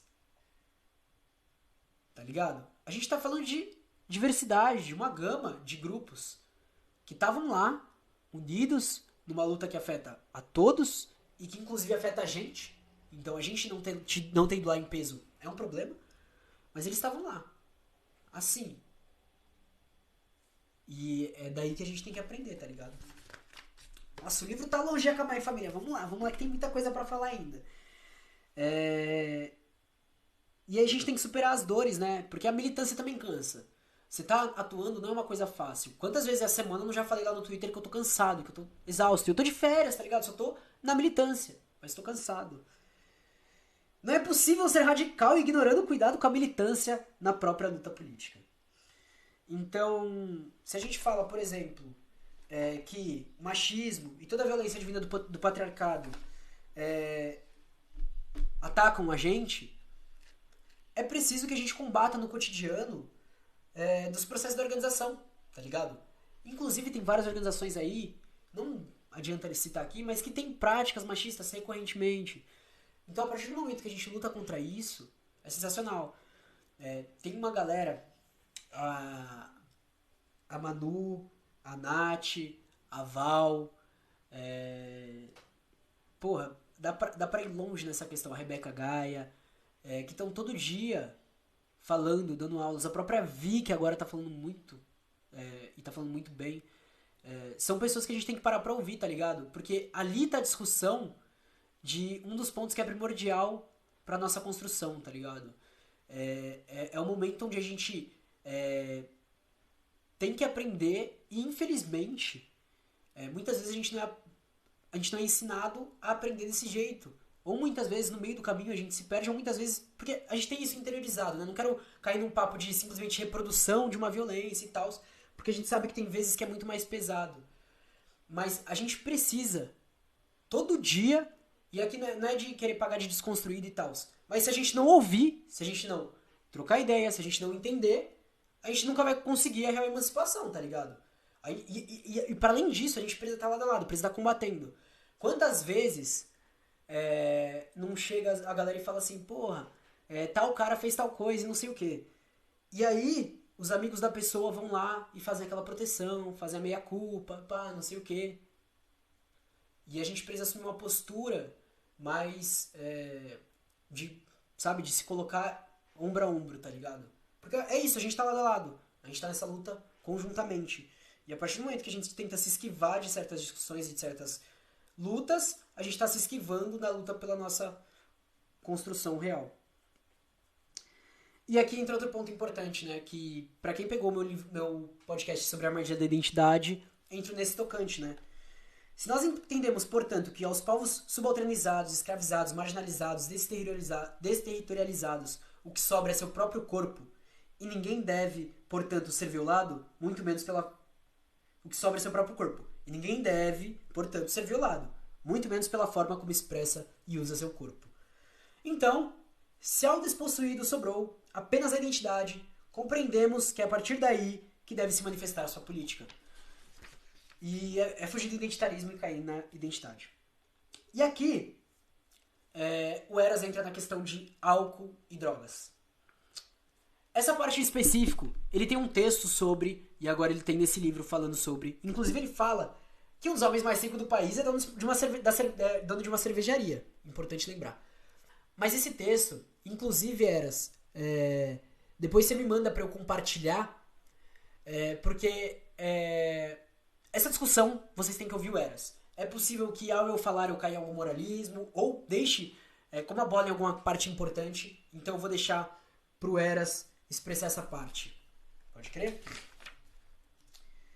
Então é isso. É uma luta por sobrevivência, tá ligado? A rede é à frente das mulheres. Mano, não se pode falar em agroecologia e seguir apoiando a exploração da força de trabalho da mulher na própria casa. Não se pode falar em bem viver, em viver bem, e reproduzir um aspecto muito comum das sociedades capitalistas, a violência de gênero e o feminicídio. Boa! Tá aí o texto do Eras. Leiam. Então vamos lá, família. Se a gente tá falando sobre a questão das mulheres, a gente precisa falar, primeiramente, da mudança da postura dos homens frente a isso. E a gente precisa pensar com o que elas estão construindo e com tudo que já foi construído. Lélia Gonzalez, Beatriz Nascimento, Angela Davis, diversas coisas e diversos movimentos. Inclusive, as minas que tá no corre aí nas diversas organizações, nos diversos povos, nos diversos territórios e nos diversos coletivos, tá ligado? De apoiar mesmo, de, mano, o pessoal não compartilha quando elas postam alguma rifa, tá ligado? A gente precisa o básico, o mínimo, pelo menos isso, família. E além disso, de estar atento às discussões, de estar atento às nossas falhas, tá ligado?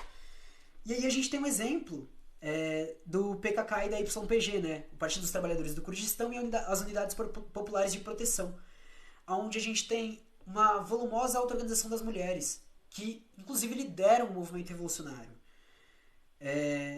E aí se a gente tem um movimento forte como esse, que demonstra que isso é importante, primordial e possível, esse movimento nas palavras do Eras, um farol para nossas mudanças. Então é de absorver isso, tá ligado? Quantas vezes a Val já não chegou em mim e falou, porra, Marcola, que vacilo isso daqui, hein? E às vezes, não nego, fui teimoso várias vezes assim, até que você olha e fala, caralho, mano, mas se ela tá falando é porque tem alguma coisa mesmo. E muitas vezes a gente fica relutante nisso, mas, mano, o bagulho é isso. E não tem o que fazer, é isso. É a partir daí, a partir desse entendimento que a gente começa a construir, tá ligado? A gente tá falando aí de um bagulho muito, muito louco. Eu tô lendo o livro da Thalise Leite agora. Mano, olha a grossura do livro pra falar sobre crítica ao feminismo liberal, valor, clivagem e marxismo feminista, tá ligado? Isso aqui é um livro. Quantas lutas não são apagadas? No livro sobre os povos indígenas, né, que é sobre terra, culturas e lutas, a gente tem diversos exemplos de lideranças mulheres. Rô, tá em promoção até hoje na Contracorrente. Se for comprar, compra hoje. Tá em promoção até hoje. 50% de desconto. Então, agora, entre agosto e setembro, algumas lideranças indígenas e alguns povos vão continuar, porque vai ter a Marcha das Mulheres Indígenas, tá ligado? Tá aí, mano, elas estão dando a letra, estão dando a bola, estão falando, ó, é nóis. E a gente tem que olhar e falar, é isso, vamos ajudar, cara. Não é? E aí a gente tem sobre a questão da luta popular, indígena e preta. Aonde é interessante demais, porque o Eras ele vai dar exemplos. E ele vai dar dois tipos de exemplos. Alguns exemplos de tentativa de cooptação por partidos de lideranças indígenas, populares, pretas, que culminaram em um golpe, culminaram em traição, culminaram em abandonar a pessoa ou não mudarem nada a condição de vida daquele povo.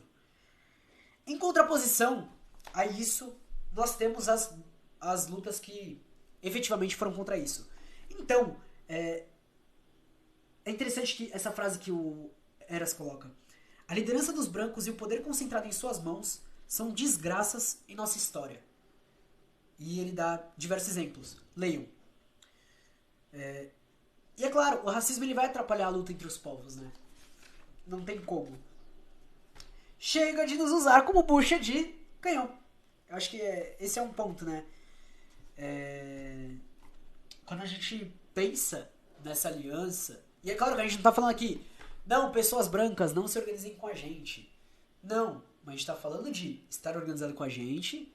Mas calma lá, deixa a liderança com a gente, porque todas as vezes que não foi a gente, deu ruim de uma forma desastrosa. Deu ruim por aliados e não por inimigos. E a partir do momento que dá ruim por aliados é complicado, né? Então a gente tem que avançar ainda mais na organicidade para que as maiorias desorganizadas, fragmentadas, isoladas e anônimas caibam na luta por terra e território. Isso dá a partir disso, né? As pessoas precisam pensar como construir uma rede do local onde estão, tá ligado? Pensar nessa construção, pensar em, porra, o que eu posso fazer aqui pela minha região, pela minha área. E aqui entra outro ponto. Uma luta não deve começar pelas divergências entre as coletividades envolvidas. É preciso começar pelo que dá certo, né? E, porra, aqui ele dá um exemplo, né? Vamos lá. Tem dois povos aqui, um de um lado, né? Um povo de um lado, um partido de outro. E ambos se abastecem por um rio que passa lá, né? A natureza tá de boa, pá, não sei o que, blá blá blá blá blá. Tem divergências, um apoia plano político, o outro não apoia plano político, blá. Só que aí surge um projeto pra colocar uma hidrelétrica. Independente de como vai ser feito, e aí, é claro, precisa de entrar em consenso entre ambos, né? Para os passos a serem feitos, ambos têm a noção de que, ó, a gente não pode deixar esse projeto passar. A gente não pode deixar isso daqui ser feito. E aí vão surgir as mais diversas coisas. Mas tudo começa pela união, por um objetivo, tá ligado? Nosso objetivo, derrubada do capitalismo, do sistema racista, patriarcal. Então vamos lá. Por onde a gente começa? A gente começa olhando e falando, não, eu acredito em política ou não. Ou a gente começa olhando e falando, beleza, a gente precisa da construção dos nossos poderes pra derrubar isso. E aí é interessante isso, né? Devemos manter o mantra malê. Paz entre nós, guerra aos senhores. Calma aí, família, eu vou acender a luz rapidão.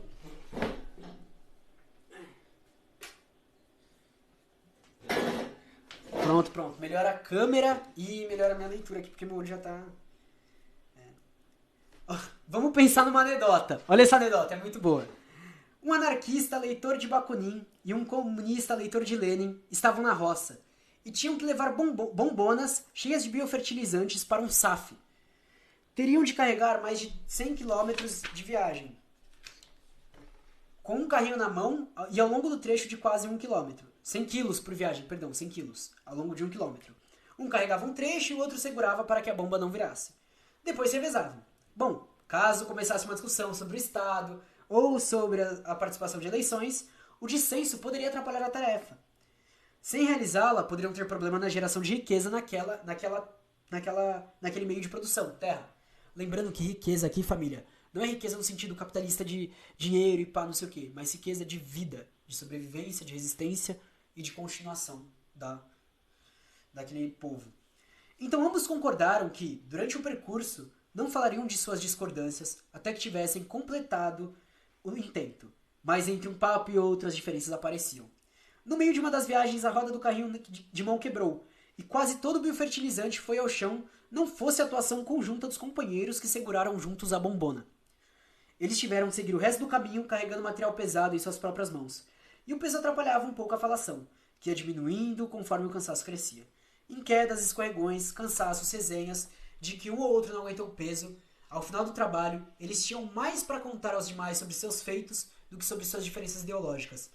E quando o alimento chegar e der força e vida para as pessoas que têm fome, então a unidade gerada pelo orgulho e trabalho coletivo será maior do que as diferenças entre as organizações. E aí tem outra questão que o Eras vai falar, mas é a questão de proteção, é a questão de... Por exemplo, se tem uma terra que é ocupada, o latifundiário vem junto, a gente vai ficar discutindo entre a gente ou a gente vai lutar para se defender disso? A gente tá falando de luta real. Se a gente tá falando de uma ocupação, por exemplo, o movimento algabenário ocupou e pá, e aí tá tendo uma pressão contra o movimento algabenário. Eu vou ir lá pra ficar criticando o movimento ou vou ir lá pra olhar e falar, não, ninguém vai relar aqui não, mano, o que tá construindo aqui tá sendo construído e acabou. Eu vou lá pra ajudar a defender, tá ligado? São momentos e momentos. Há momentos em que esse desgaste é necessário. Há momentos em que esse desgaste é só desgaste. E esse desgaste não gera nada. Provoca divergência e percas. Então é possível cumprir algumas dessas tarefas sem despertar nossas desavenças, tá ligado?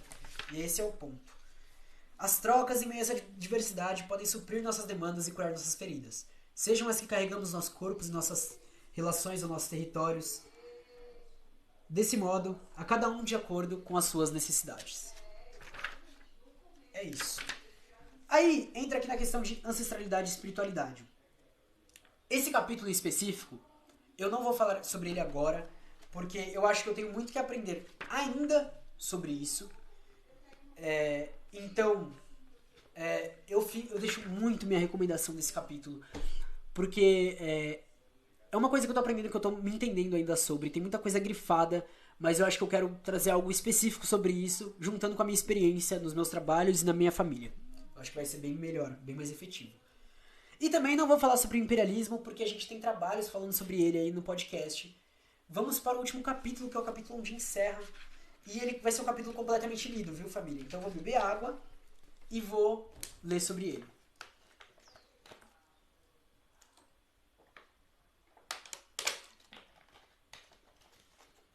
O nome do capítulo, Por fim, romper com a ilusão.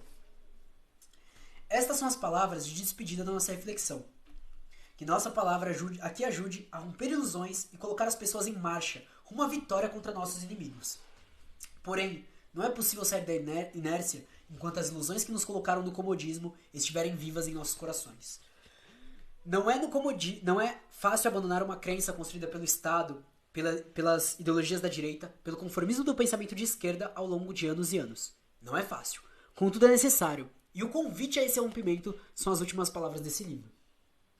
Nossos companheiros e nossas companheiras de esquerda, de modo geral, abandonaram a estratégia. Esqueceram-na guardada em livros empoeirados na estante e em congressos lamuriosos que convocam a marcha do socialismo apenas com a boca.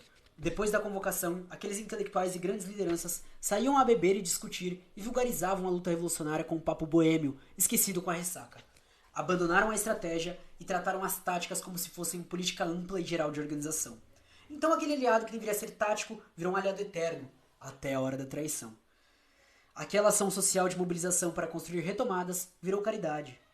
As organizações foram abandonando a luta grande, esqueceram-se de convocar o povo para a autodefesa, esqueceram que o agronegócio é o neto da escravocracia, esqueceram-se dos valores dos meios de produção para a libertação dos povos. Os governistas progressistas comemoraram a Copa do Mundo no Brasil, a Olimpíada no Brasil, e esses grandes eventos marcaram a derrocada da esquerda no poder. A esperança de resolver toda essa confusão por meio do voto é legítima. Afinal de contas, quem não gostaria de um salvador para reorientar o país depois destes anos ainda amargos?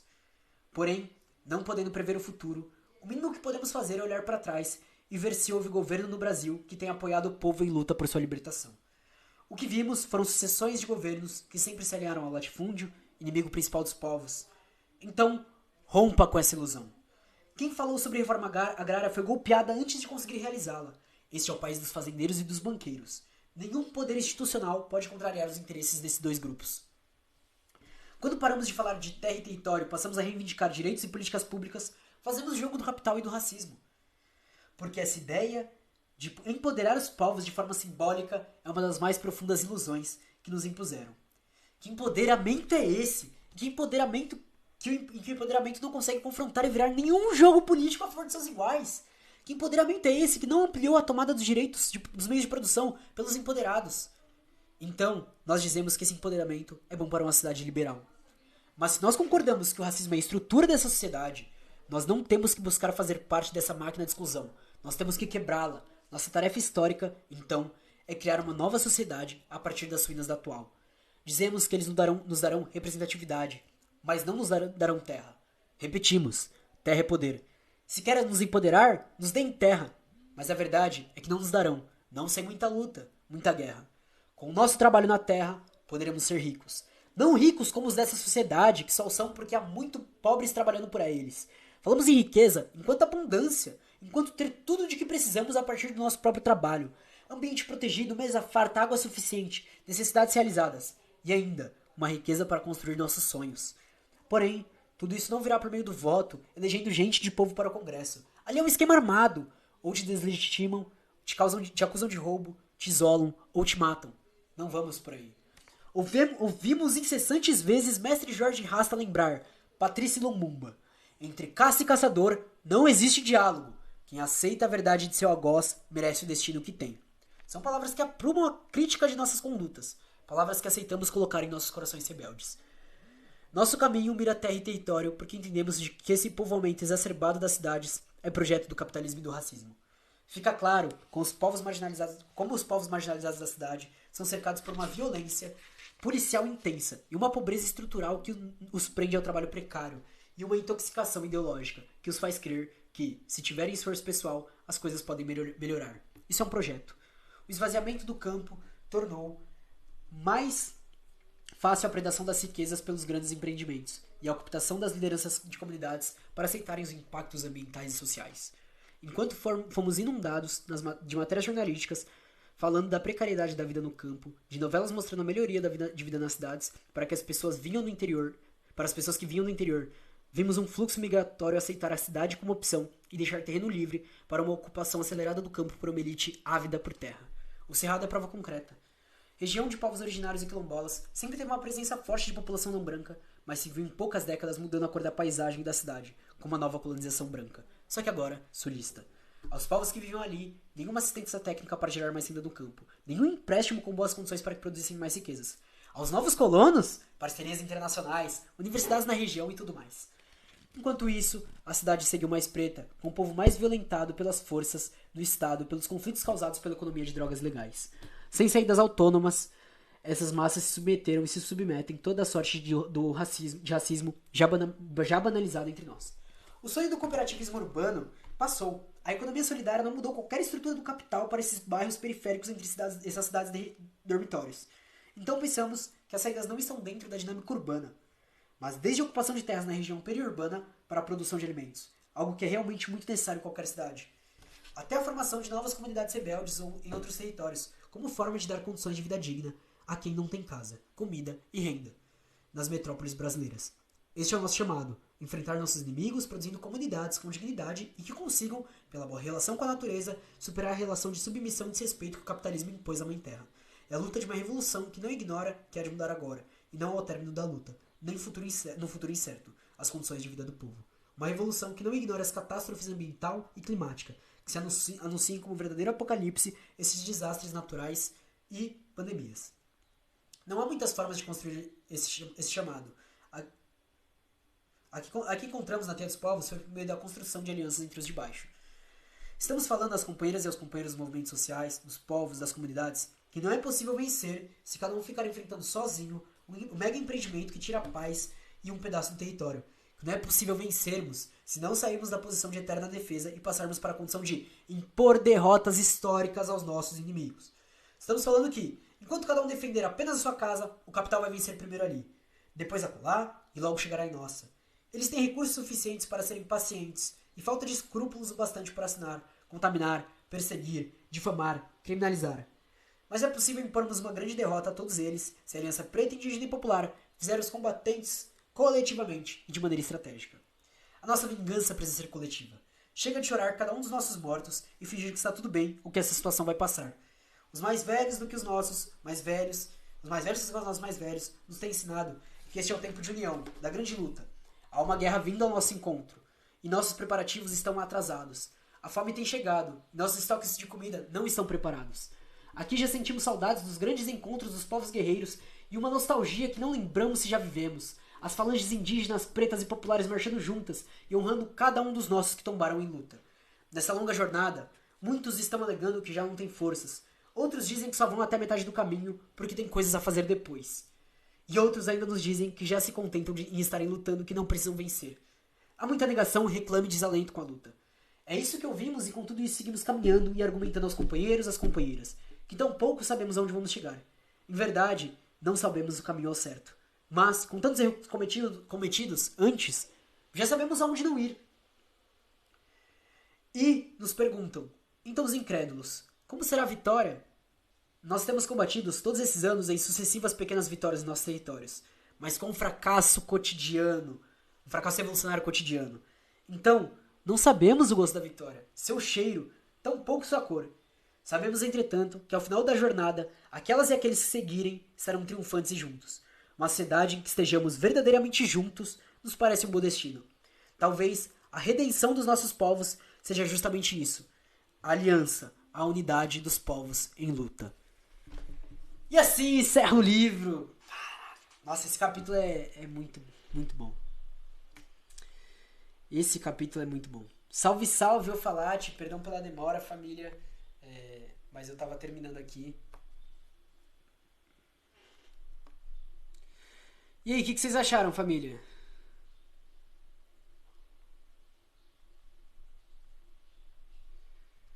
Alguma opinião, alguma coisa pra falar antes da gente encerrar?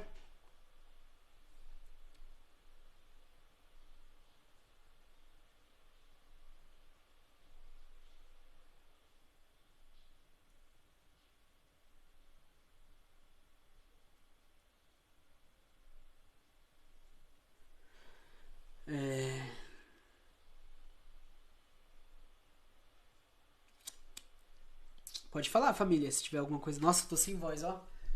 Você é louco, 2 horas falando, já era a voz.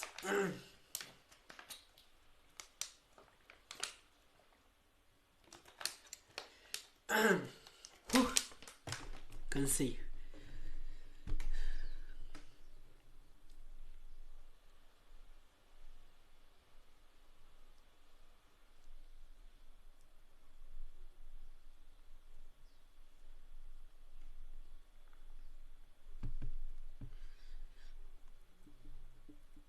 O problema é que aqui sempre demora pra receber os comentários, então não sei se vocês estão comentando ou não. Ou se ainda não. É porque tem um atraso também, né? Então nem sei se já chegaram nessa parte. Mas é isso.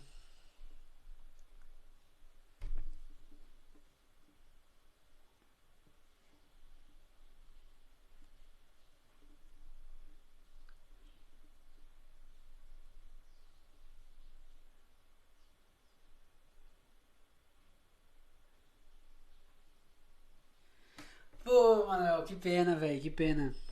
Que pena, já estamos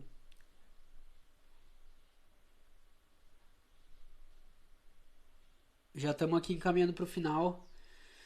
É, Inclusive, estou sem voz. Mano, assim, de verdade, esse livro aqui, eu até falei pra Má. Pra mim, ele é um livro essencial pra repensar a esquerda. Assim, tipo, essencial. Essencial.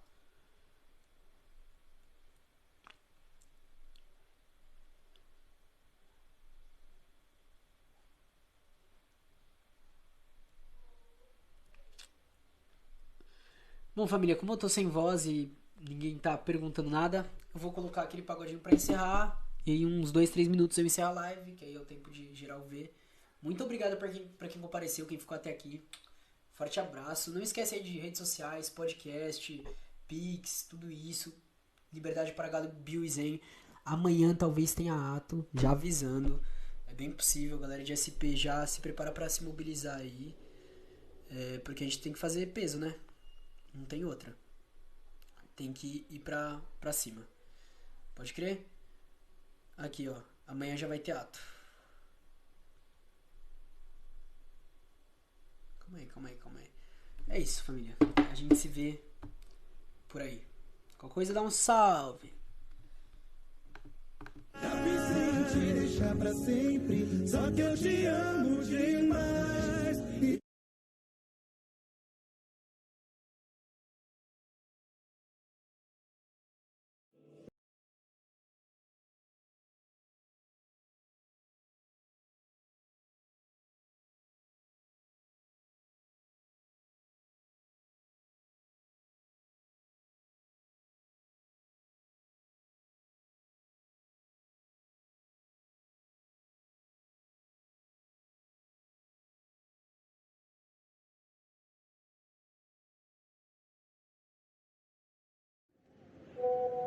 Oi! Amigo, como era o nome daquela música mesmo? Que a gente não para de cantar? Ah, se tá bombando, só pode estar em um lugar, né? Pera aí. Top Brasil. Aí, ó. Tá aqui no Spotify. Vou te mandar o link da playlist, tá? Descubra onde estão todos os hits nacionais que você precisa ouvir. Toda semana na Top Brasil. Top Brasil. O que tá bombando tá aqui.